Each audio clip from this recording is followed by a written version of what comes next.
이 시간에는 성경 말씀을 봉독하겠습니다. 성경 봉독은 갈라디아서 6장 1절부터 5절까지입니다. 형제들아, 사람이 만일 무슨 범죄한 일이 드러나거든 신령한 너희는 온유한 심령으로 그러한 자를 바로잡고 너 자신을 살펴보아 너도 시험을 받을까 두려워하라. 너희가 짐을 서로 지라. 그리하여 그리스도의 법을 성취하라. 만일 누가 아무것도 되지 못하고 된 줄로 생각하면 스스로 속임이라. 각각 자기의 일을 살피라. 그리하면 자랑할 것이 자기에게는 있어도 남에게는 있지 아니하리니 각각 자기의 짐을 질 것이라. 아멘. 매번 올 때마다 느끼는 거지만 참 그냥 고향 같아요. 이렇게 표현드리면 좀 건방질 수도 있는데 저희 어머니께서 여기 계신 동안 여러분하고 누렸던 관계가 정말 좋으셨던 모양이세요. 그래서 자식들이 속을 썩히면 아유, 보정으로 가고 싶다 이런 얘기를 항상 하십니다. 예, 속을 더 썩혀드릴까요? 예, 그것도 좋은 방법일 수 있을 것 같습니다. 특별히 오늘 찬양 전 너무 은혜롭게 들었습니다. 예, 저는 사실 여러 교회를 돌아다니면서 그 기독교 교육 컨설팅을 하고 다니는 입장이기 때문에 두 가지를 경험을 많이 합니다. 각 교회의 성가대의 다른 점과 그 교회가 주는 점심밥의 퀄리티, 이 두 가지가 굉장히 다양합니다. 근데 너무 조화로운 소리를 내시는 걸 보고 너무 은혜를 받았습니다. 성가대가 멋있을 수도 있는데 여러분, 성가대의 가장 아름다움은 우리가 다양한 사람들이 모여서 교회를 이루잖아요. 쉬운 일이 아닙니다. 근데 이 사람들이 같이 마음을 모아서 뭔가를 하기 위해서 우리가 이 자리에 있는데 이 성가대가 사실 우리 교인들에게 그 예를 보여주고 그 은혜를 나누는 천병의 역할을 하시는 분들입니다. 그래서 조화로운 소리를 내고 서로의 소리를 들어가며 조율을 맞춰서 배려해서 소리를 내는 이 모든 프로세스는 이 자체가 사실 엄청난 영적 메시지를 담고 있습니다. 어쩌면 제가 할 설교보다 이게 훨씬 나을 거예요. 확률이 높아요. 예, 근데 졸지는 마시고요. 어쩔 수 없습니다. 저도 살아야 되니까. 잠시 기도하고 시작하겠습니다. 하나님 감사합니다. 이 시간 하나님의 귀한 백성들을 주의를 기억하며 모일 수 있도록 해주셔서 감사드리고, 특별히 이날을 우리가 하나님께 찬양하며 예배하며 말씀에 귀를 기울이는 시간으로 쓰게 하여 주셔서 감사합니다. 한 주 동안에 지치고 피곤하고 짜증났던 모든 것들을 내려놓고 하나님의 위로를 경험할 수 있도록 함께하여 주시옵소서. 예수님 이름으로 기도드립니다. 아멘. 최근에 한국에서 굉장히 중요한 선교 행사가 있었죠. 여러분도 아마 유튜브나 텔레비전 같은 데 보셨을 겁니다. 로잔 대회라고, 로잔 선교대회 다 들어보셨을 것입니다. 전 세계에 있는 복음주의 이 속해 있는 선교학자들, 선교사들이 모여서 우리가 이제 그동안 선교를 잘했는지 얘기도 나눠보고 앞으로 우리가 선교를 어떻게 해야 될지를 고민하고 얘기를 나누기 위해서 모이는 그런 컨퍼런스입니다. 이 대회는 1974년에 영국의 존 스토트라고 하는, 아마 여러분도 익히 들어보셨을 영국의 복음주의 지도자와 또 우리 한국하고 인연이 깊죠. 미국의 빌리 그레함 목사님 두 사람이 연합을 해서 우리가 복음을 전하고 교회를 세우는 일들을 절대로 타협하지 말고 포기하지 말되 복음이 우리에게 제시하는 더 큰 복, 또 주변의 사람들을 섬기고 사회에 어렵고 힘든 이들을 섬기는 일까지 포함하는, 다시 말해서 복음과 사회 참여를 어느 정도는 균형을 맞춰서 선교를 하자, 그런 이야기들을 좀 같이 나눠보자라고 하는 마음으로 모인 그런 프로그램이었습니다. 근데 항상 그렇지만 이게 중간에 있기가 참 어렵죠. 중간에 균형을 맞춘다는 게 항상 어렵습니다. 왜 그렇죠? 중간에 있으면 양한테 욕을 먹습니다. 항상 그래요. 중간에 있으면 양쪽한테 욕을 얻어먹습니다. 그래서 로잔도 사실은 1974년에 시작했으면 여러 번 했을 만한데 올해 한국에서 한 게 4번째 대회였고 중간에 사실 굉장히 우여곡절이 많았어요. 한쪽에서는 아니 교회가 선교가 복음만 전하고 교회 세우는 일만 해야지 뭐 딴 거 얘기를 하냐 그러면서 반박하는 사람들도 있었고요. 다른 한편에선 아니 세상을 돌아봐 얼마나 문제도 많고 심각한 이슈도 많은데 아니 아직까지도 이렇게 좁게 생각하고 너무 소극적인 거 아니야? 라고 비판하는 사람들도 있었습니다. 그래서 양쪽에서 막 욕을 먹었어요. 근데 제가 여러분께 부탁드리는 것은 만족할 만한 완벽한 답은 아닐지라도 우리가 균형을 잡아보는 입장에서는 아주 탁월한 내용들이 이번 선교대회에서도 발표문으로 나왔습니다.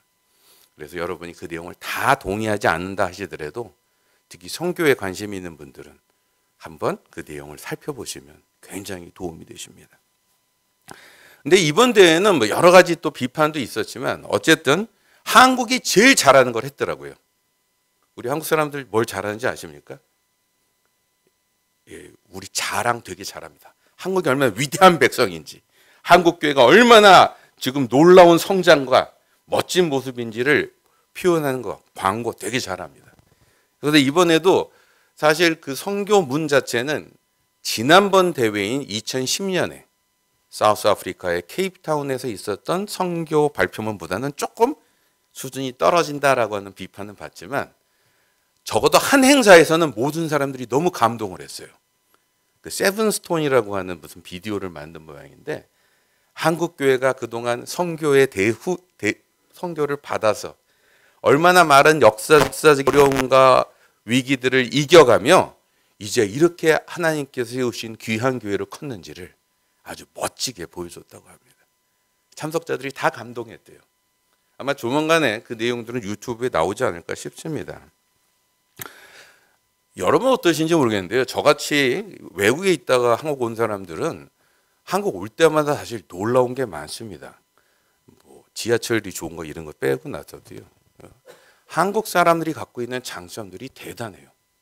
특히 이러한 위기와 여러 가지 국제적인 혹은 정치적인 혹은 군사적인 위협 앞에서도 자기의 생활을 지켜내고 이 속에서 계속 새로운 것을 개발해내는 한국인의 능력은 세계 최고라고 할 만한 그런 모습들입니다. 제가 이번에 사실 한국에 온 이유 중에 하나는 제가 협동 목사로 섬기고 있는 교회에서 북방 선교, 그러니까 탈북자 선교를 좀 하기로 결정을 해서 제가 단동에서 낮은 선봉까지 이제 쭉 그 코스들을 교회 대표들과 한 7박 8일 정도를 돌고 왔어요. 근데 거기서도 한 가지 분명한 거는 우리 한국 사람들은요. 서구 선교사들이나 일반적으로 힘들어 이런 지역에 항상 누군가 들어가 있다? 그럼 한국 사람들이 들어가 있어요. 한국 사람들은 진짜 위기에 강합니다.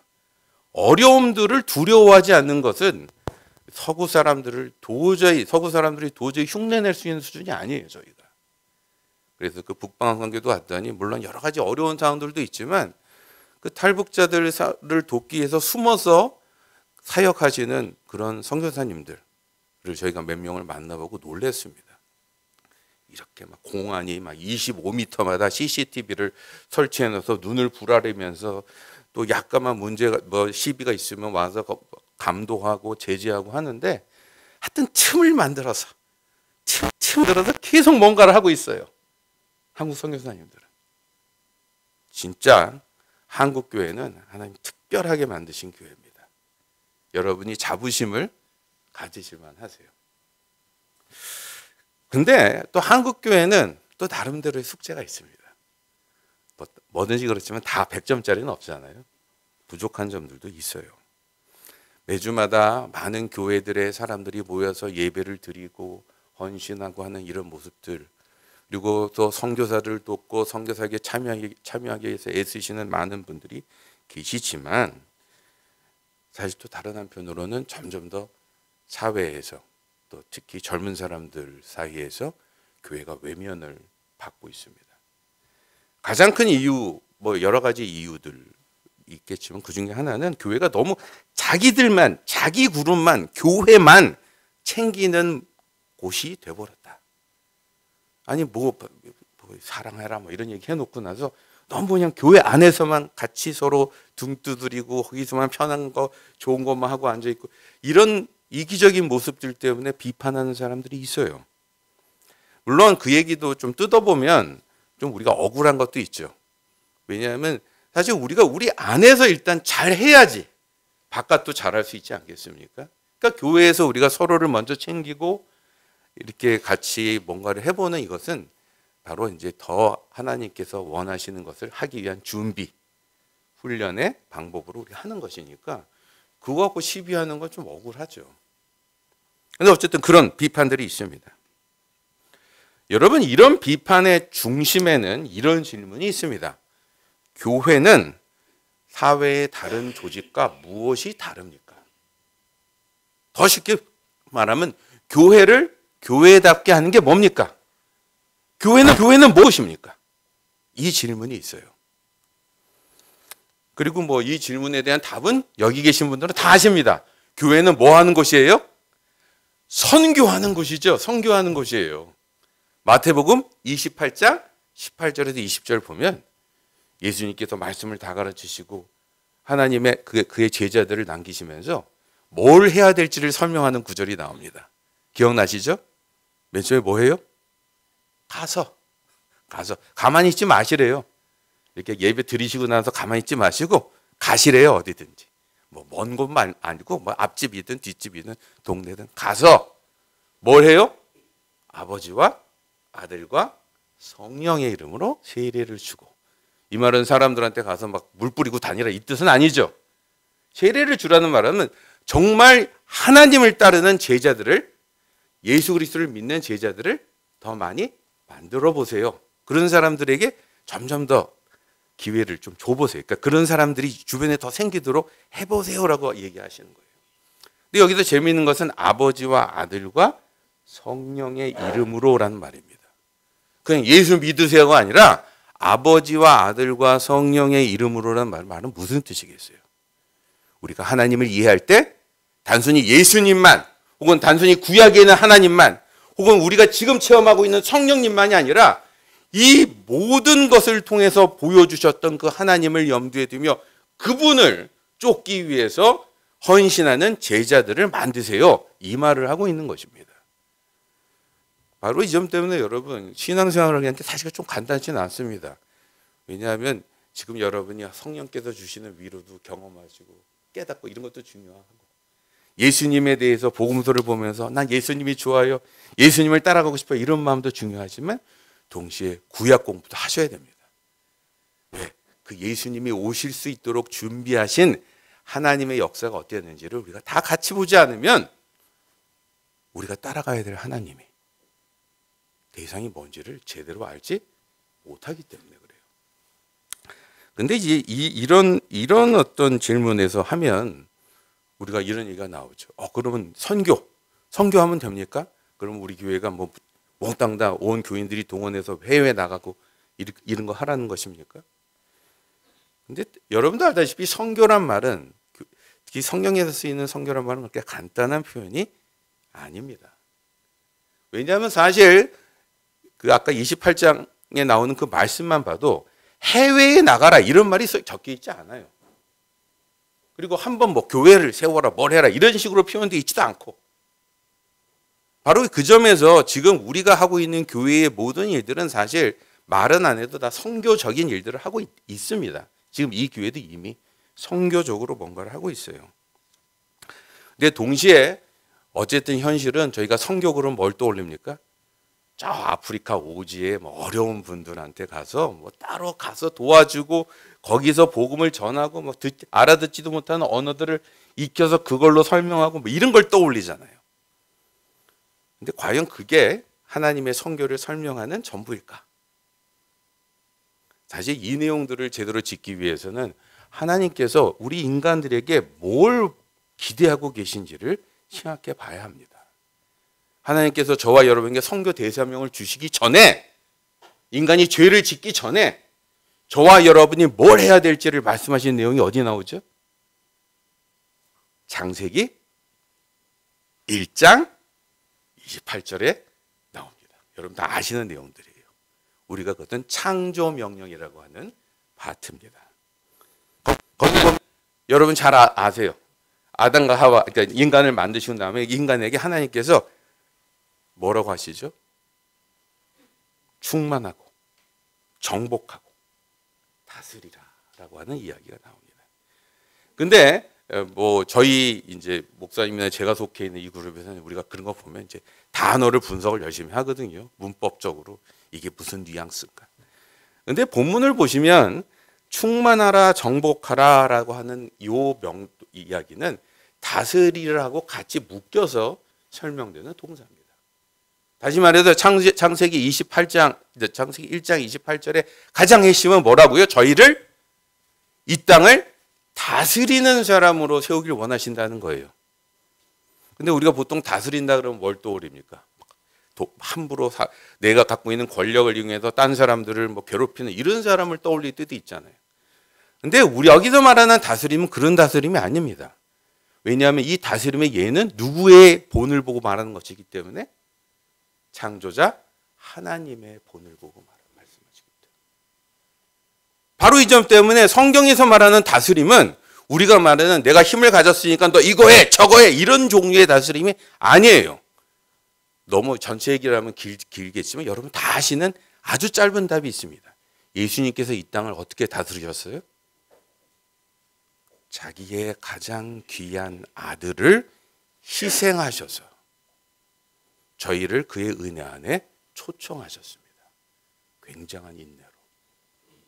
그게 하나님의 다스림의 방법이에요. 우리 보고 어떤 다스림을 하라는 거예요. 그래서 그런 의미에서는 이 땅에다가 바로 하나님께서 보여주시는 그런 섬김의 다스림, 희생의 다스림, 이런 다스림의 모습을 보여라. 왜? 그런 하나님의 지혜와 하나님의 은혜만이 이 땅이 원래 제대로 돌아가도록 만드시는 하나님의 원리이기 때문에. 그래서 어떻게 하라고 나옵니까? 그 다스림을 그냥 기회 될 때 한번 다스리는 게 아니라 충만이라는 단어로 표현합니다. 충만이 뭐예요? 곳곳을 다니면서 이 다스림이 적용이 안 되거나 제대로 구현이 안 되는 데를 찾아보셔서 메꾸는 거예요. 메꾸는 거예요. 예를 들어서 교회에서는 이런 다스림이 있어요. 그럼 좋죠. 만족하시면 안 됩니다. 우리 가정은 이런 다스림들이 이루어지고 있는지를 살펴보셔야 돼요. 우리 가정 안에서도 내가 우리 남편하고는 이런 관계를 하고 있어. 좋습니다. 그러나 내가 우리 아들하고는 이런 관계를 하고 있는지 살펴보셔야 돼요. 내가 내 옆집 사람하고는 이런 관계를 좀 하고 있는 것 같아. 좋습니다. 그런데 뒷집 사람하고는 그 관계를 하고 있는지 보셔야 돼요. 무슨 말인 거 아니? 충만하라는 말은 빈 곳을 남기지 말아라 이 뜻이에요. 그래서 하나님의 이 다스림을 저와 여러분은 뭐를 받았기 때문에 하나님의 형상을 가진 사람으로서 하나님을 대신해서 이 땅을 다스리도록 되어 있는데 그걸 위해서 뭘 해야 된다? 구석구석을 뒤지고 다니셔야 된다는 것입니다. 그 하나님의 귀한 사랑과 원리들이 제대로 적용되지 않는 부분들이 표현되지 않는 부분들이 있는지를 끊임없이 살펴보시고 돌아보시고 채워나가는 일들을 하도록 하라 이렇게 얘기를 하는 것입니다. 바로 이 점 때문에 성경에서 말하는 다스림은요. 저와 여러분이 이 땅에서 뭘 해야 되는지를 보여주시는 가장 중요한 단어입니다. 그런데 거기서만 설명이 끝나지 않아요. 여러분도 알다시피 이 얘기가 사실 예상대로 안 진행됩니다. 뭐 때문에? 죄 때문에요. 창조 대사명은 죄를 짓기 이전에 인간에게 주신 내용이에요. 그런데 인간이 자기가 중심이 되어 자기가 주인이 되어 자기가 기준이 되어 뭔가를 움직이려고 하다가 뭐 능력이 좀 되면 그것도 나쁘지 않을 텐데 결국 그렇게 하니까 세상이 어떻게 돼요? 망가져 버렸습니다. 지금 저희가 뉴스를 보면서 보는 이 수많은 전쟁과 갈등과 아픔과 상처와 이 모든 것들이 어떤 것 때문이다? 주제 파악을 할 줄 모르는 인간이 창조자만이 할 수 있는 일들을 창조만이 되실 수 있는 기준을 내가 기준인 것처럼 떠들고 내가 답인 것처럼 이야기하다가 뭘 만들었다고요? 이 세상을 엉망으로 만들어놨다. 이 얘기를 하고 있는 거예요. 근데 그럼에도 하나님께서는 우리를 포기하지 않으시죠. 그래서 우리가 그 아담과 하와 이후에 나오는 구약의 이 스토리는 뭐냐면 그 인간을 창조 세계를 포기하지 않기 위해서 하나님의 회복을 위해서 하나씩 하나씩 하나씩 재건축을 시작하시는 이야기가 튀어나옵니다. 어떻게 하면 하나님과 인간의 관계가 회복될 수 있는지를 보여주시기 위해서 이제 예를 하나 사용하셔서 움직이세요. 그 예가 누구죠? 이스라엘 민족이죠. 이스라엘 민족의 삶이 바로 그 예를 보여주기 위해서 선택하신 거예요. 그래서 그 이스라엘 민족의 첫 시작으로 등장하는 사람이 여러분도 잘 아는 누구예요?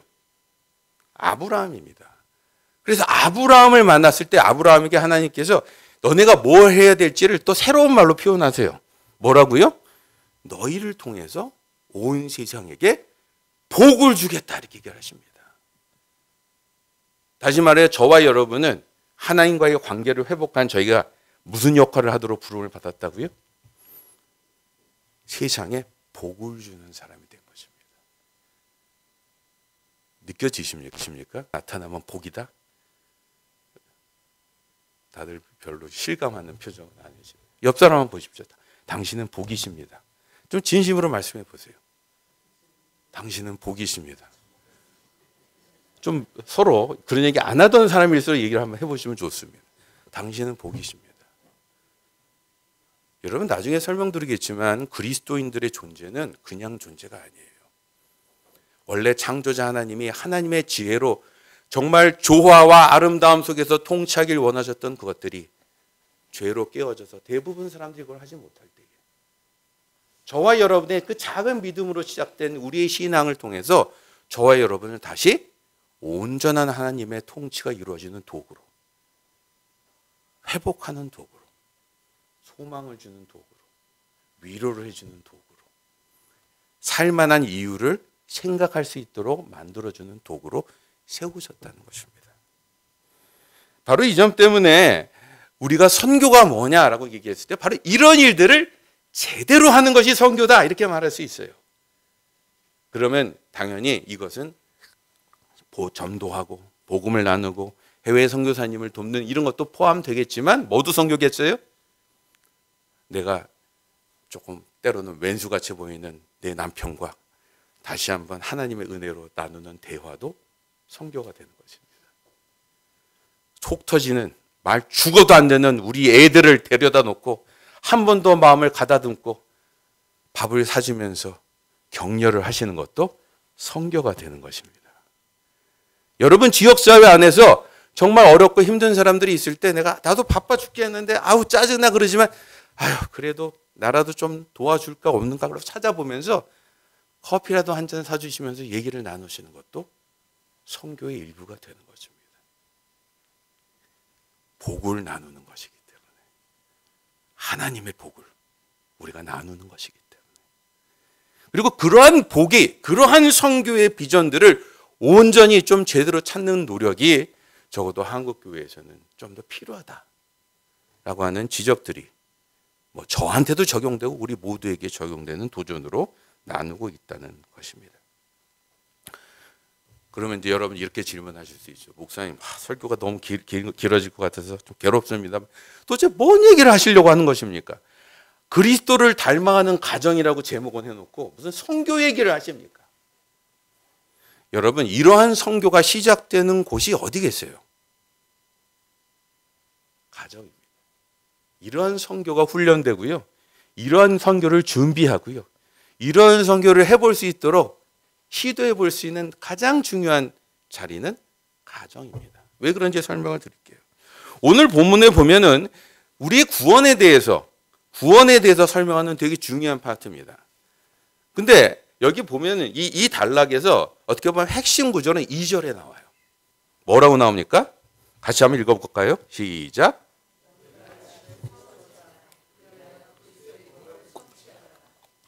여기 보면은 그리스도의 법을 성취하라 이런 표현이 나옵니다. 이 그리스도의 법을 성취하라는 표현은 이 5장 이전까지 나오는 집에 가서 한번 보십시오. 1절부터 4장에 보면 사도 바울이 막 얘기하는 게 뭐냐면 구약의 법, 구약식으로 하는 구원 같은 것보다 더 좋은 구원이 이제 그리스도를 통해서 준비되어 있다. 그래서 그걸 표현하는 방식이 그리스도의 법이라고 표현되는 거예요. 그럼 대조되는 건 뭐겠어요? 구약의 법. 율법 방식의 법으로 구원받는 걸 얘기하겠죠. 바로 이제 이 점 때문에 여러분도 아시다시피 갈라디아서는 구약에 대해서 율법에 대해서 율법주의에 대해서 철저하게 반발하는 사도 바울의 신앙 고백이 들어있는 책이다. 우리가 그렇게 알고 있습니다. 맞아요. 근데 여기서 조심해야 될 것은 사도 바울은 구약 율법 자체를 부정한 적이 없어요. 왜냐하면 여러분도 알다시피 구약 율법은 크게 두 가지로 돼 있죠. 율례법이라고 사회적으로 사람들하고 관계를 해나가면서 적용하는 법들이 있고, 또 하나는 종교적인 예식을 위해서 적용되는 법이 있어요. 종교적인 예식은 더 이상 우리가 따라하지 않습니다. 왜요? 성전도 없어지고 우리는 더 좋은 성전을 이젠 우리 각자가 경험하고 있기 때문에. 어떤 성전이요? 예수 그리스도요. 성령을 통해서 여러분이 만나고 있는 그 예수님이 이젠 참다운 성전이시기 때문에 이제는 옛날에 성전에 들어가기 위해서 옷을 어떻게 입을지, 밥은 어떻게 먹을지, 발은 제대로 씻을지 이런 거 할 필요가 없게 된 거예요. Thank you very much. 다행이죠.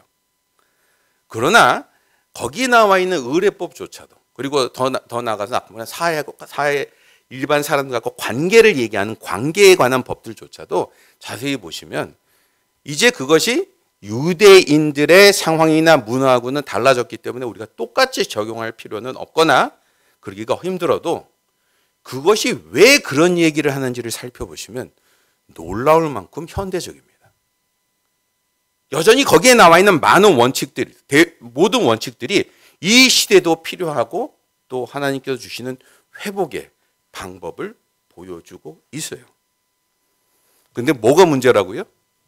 이런 법을 지키는 것 나쁘지 않은데 유대인들이 어떻게 했다는 거예요?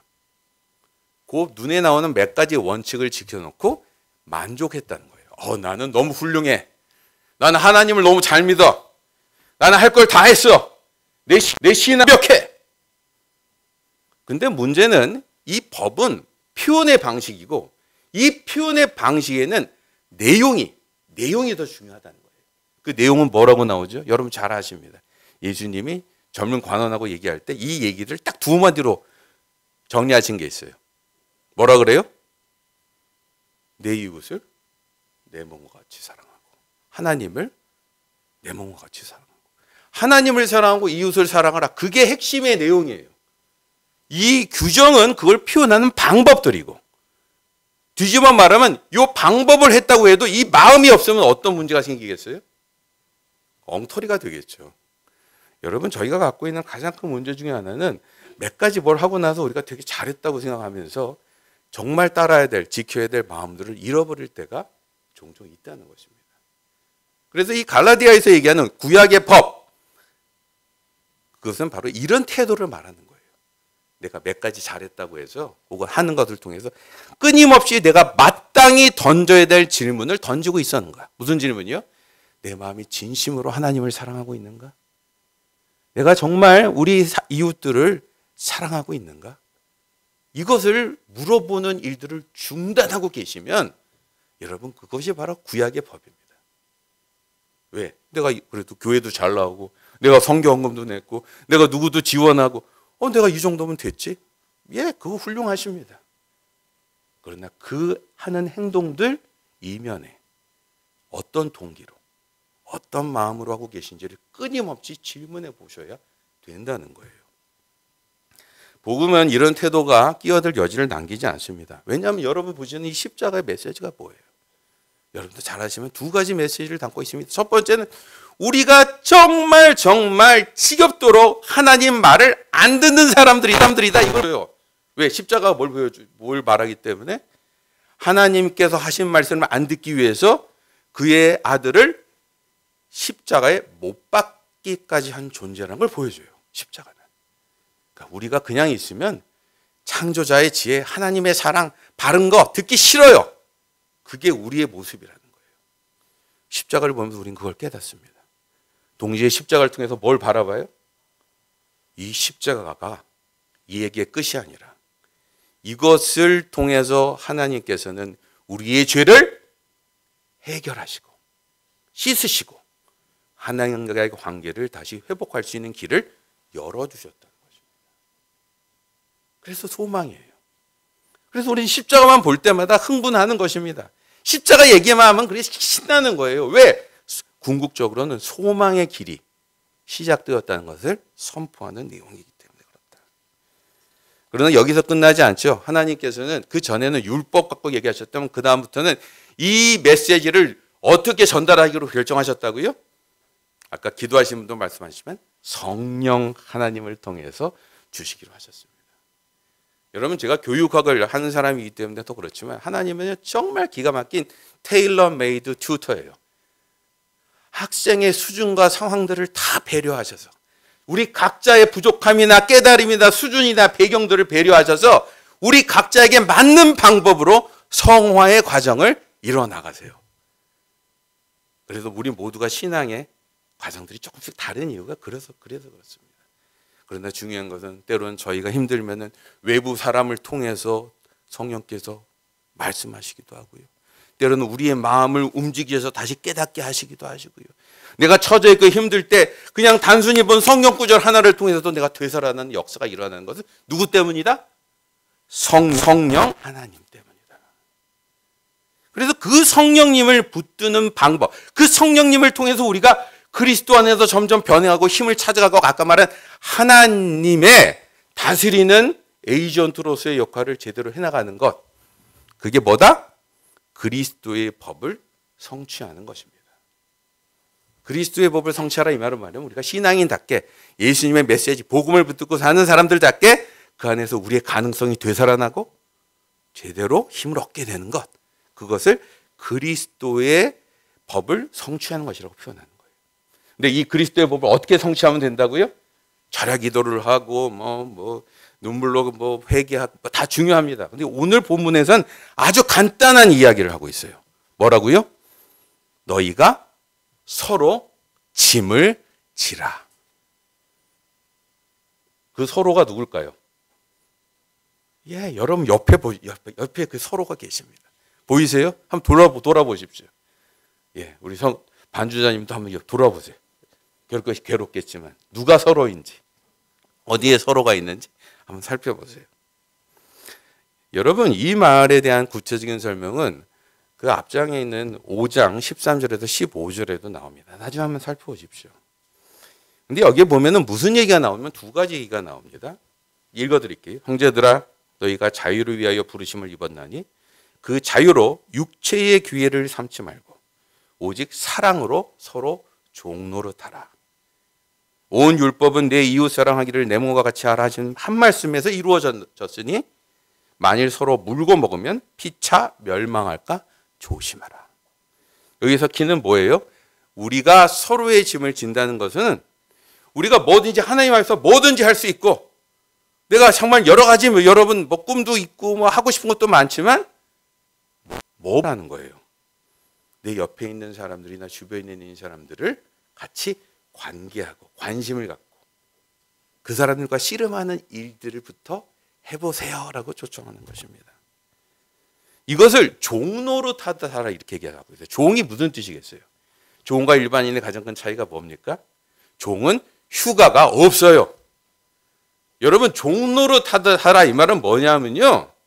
여러분이 좋든 싫든 편하든 안 좋아하든 이거를 하셔야지만 우리가 신앙 안에서 자라고 이것을 하셔야지만 우리가 하나님께서 주신 성교의 사명을 제대로 감당할 수 있게 되고 이것을 해야지만 우리가 복을 나누고 사람들에게 소망을 제시하고 우리 자신이 살아나는 일들이 벌어진다 이 말을 하는 것입니다. 더 무서운 건 맨 마지막 파트예요. 이걸 안 하면 어떻게 된다고요? 피차 멸망할까 조심하라. 이 관계하는 일들을 제대로 하지 않으면요. 우리의 결과는 뭐라고요?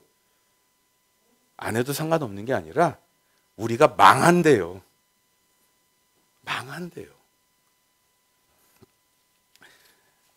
여러분 성경은 저희 보고 뭐라 그러냐면 이 하나님의 성화, 하나님의 일을 제대로 이루기 위해서 뭐부터 하라고요? 누군가 우리 가까이 있는 사람들하고 관계하는 일부터 하라고 초청하는 것입니다. 관계하는 것. 한국에 계신 분들은 잘 모르실 텐데 한국은 혼자 살기 최고의 나라입니다. 제가 지금 묵고 있는데 입서 보니까 전화나 하면 바로 다음 날 샌드위치가 배달이 돼요.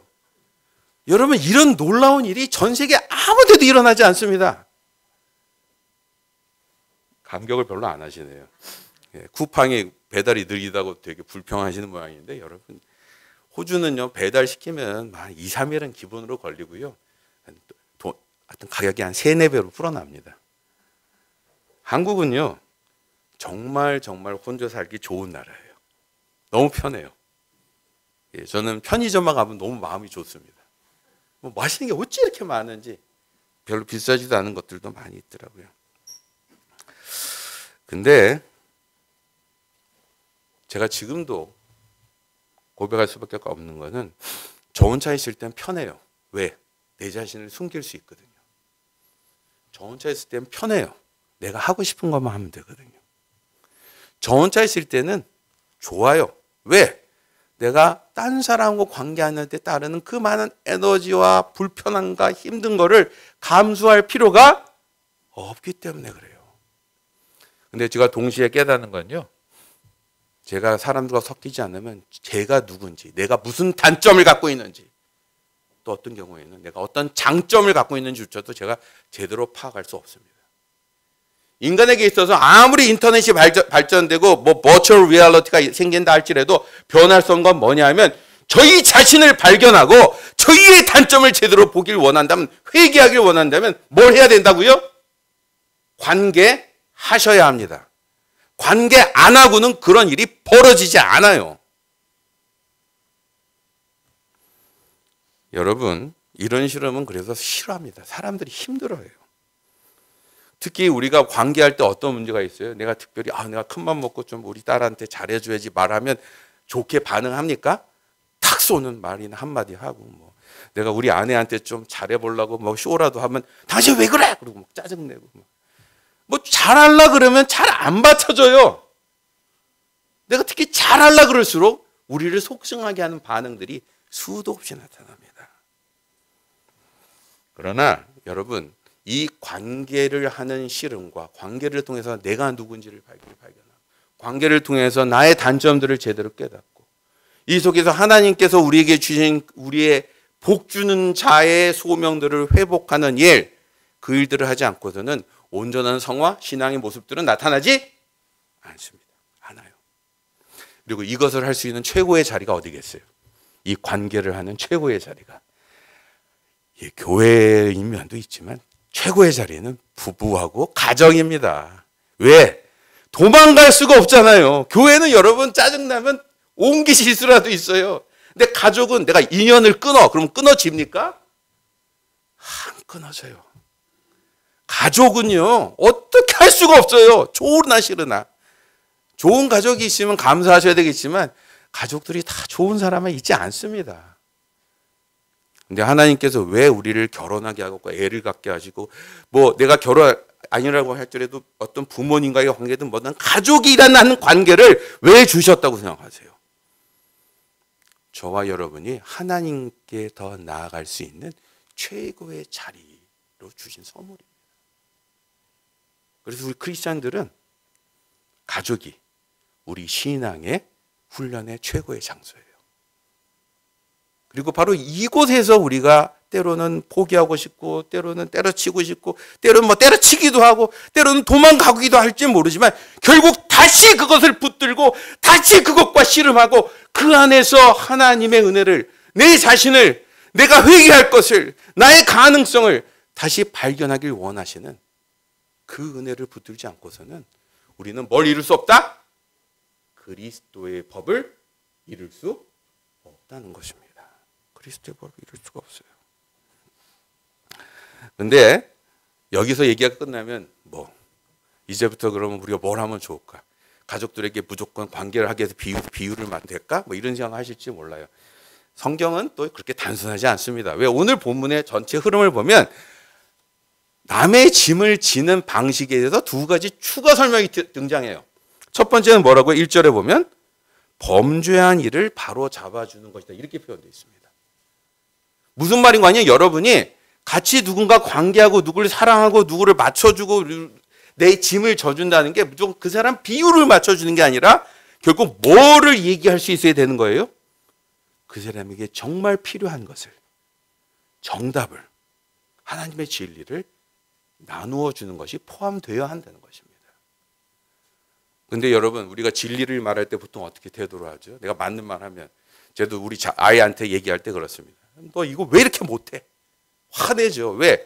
이렇게 좋은 걸 왜 못해라고 답답하니까 내가 얘기하는 거 아니에요? 근데 오늘 본문에서는 태도에 대해서 그렇게 하면 안 된다고 얘기하고 있어요. 1절 후반부에 뭐라고 나와요? 범죄한 일을 바로 잡긴 하는데 어떻게? 온유한 심령으로 하고. 온유한 심령은 다른 표현 필요 없습니다. 잘 참는 거예요. 상대에게 부드럽게 나가는 것입니다. 바로 이 점 때문에 이 온유한 심령이라는 말을 우리 현대식으로 표현하면 겸손을 담은 기다림과 배려, 이렇게 표현할 수 있어요.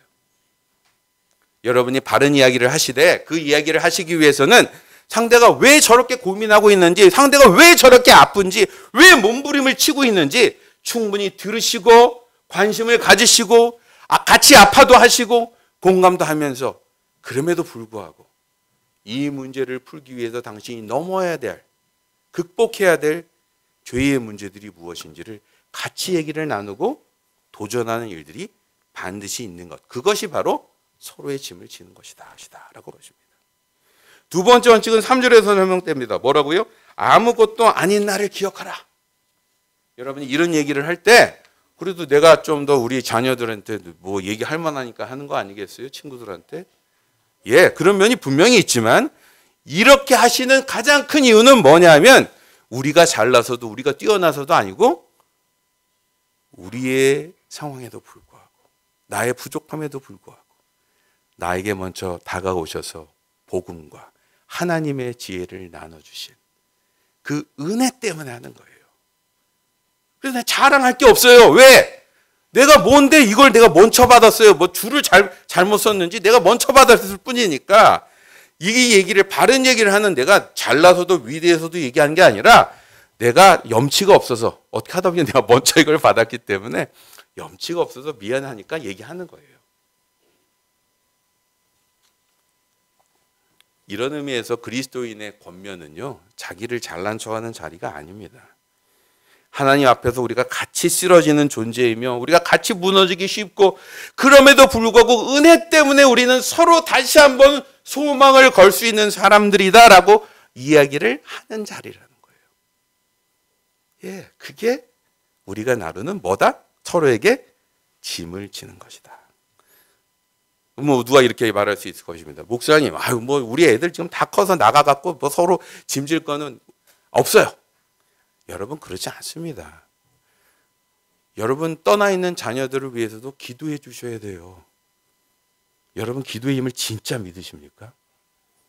이 세상이 얼마나 혼탁하고 복잡하고 수많은 우리가 예측할 수 없는 경우의 수들로 움직이는 거 볼 때마다 이 혼란스러운 세상 앞에서 우리 자녀를 지킬 수 있는 도구가 뭐가 있을 거라고 생각하십니까? 보험이, 유산이요? 하나님의 도우심을 구하시는 것입니다. 하나님의 지켜주심을 구하시는 겁니다. 바로 그 점 때문에 특히 은퇴하신 또 어머니, 아버지들, 할머니, 할아버지들께서 너무너무 중요한 짐을 지셔야 돼요. 어떤 짐이요? 여러분 자녀들을 위해서 중보하셔야 됩니다. 아이들을 지켜달라고 여러분 기도하셔야 됩니다. 여러분의 기도가 중단되면 그 여러분의 자녀들은 아무 방비도 없이 길에 나선 아이처럼 돼 있다는 거예요. 이뿐만이 아니죠. 여러분, 우리가 해야 될 짐들이 어디 있습니까? 예, 우리 가족들 중에서, 우리의 자녀들 중에서 내가 조금이라도 하기 싫어. 나 이제 지긋지긋해. 더 이상 열받아서 못하겠어. 이런 느낌이 있는 누군가가 계시면 그 사람이 누구다? 여러분이 짐을 져주셔야 될 대상이신 것입니다. 여러분, 짐은 아무도 지기 싫어합니다. 저도 싫습니다. 예, 어쩔 때는 억울해요. 왜 나만 이런 짐을 져야 돼? 딴 사람들 보면 딴 사람들은 나보다 짐이 훨씬 가벼운 것 같은데 억울해 죽겠어요. 근데 짐은 뭐 때문에 주신 것이라고요? 그리스도의 법을 이루기 위해서 주셨다는 것입니다. 그 점에서 그리스도인들에게 이 고난이나 짐이나 이런 도전들은 우리가 예수님의 표현대로 가벼운 멍에라고 표현하는 것입니다. 우리를 더 괴롭히고 묶는 죄의 멍에를 벗어 던지고 우리를 자유롭게 하는 가벼운 멍에예요. 이걸 통해서 우리는 더 가벼워지고 더 은혜스러워지고 더 힘을 얻게 되고 복을 나누는 사람이 된다는 것입니다. 말씀을 정리하겠습니다. 죄송합니다. 제가 설교를 하면 너무 길어지죠. 많은 분들이 괴로우시겠지만 제가 하는 얘기들 중에서 여러분 모르시는 게 뭐가 있겠어요? 아마 이 교회에서 여러분이 아마 1000번도 더 들으셨을 메시지일 것입니다. 근데 놀라운 건 뭔지 아세요? 1000번도 더 들은 그 메시지가 여전히 저에게 적용된다는 것입니다. 여전히 저와 여러분에게 답으로 남아있다는 것입니다. 여전히 빈 공간들이 있어서 여러분이 채우셔야 될 것들이 있다는 것입니다. 온 세상이 내 기득권, 내 바램, 욕심을 채우기 위해서 발버둥 칠 때 우리 그리스도인들은 서로의 짐을 짐으로써 그리스도의 법에 그리스도인다운 모습들로 더 나가게 되는 자리에 초청받은 것입니다. 그리고 바로 그러한 씨름할 수 있는 최고의 훈련장이 여러분이 때로는 지겹고 여러분이 때로는 속타고 여러분이 때로는 정말 화나는 여러분의 가정 안에서 시작되는 일이라는 것을 잊지 않으시는 우리 남포교회 성도들이 되시길 주님의 이름으로 기원합니다. 이 시간 다시 눈을 감으시고 오늘 말씀 속에서 우리 각자에게 도전하시는 하나님의 음성들을 한번 생각해 보시면서 또 도전들을 구하시면서 하나님께서 나에게 말씀하시는 것이 무엇인지를 한번 각자 조용히 잠시 생각해 보길 원합니다. 기도하시겠습니다.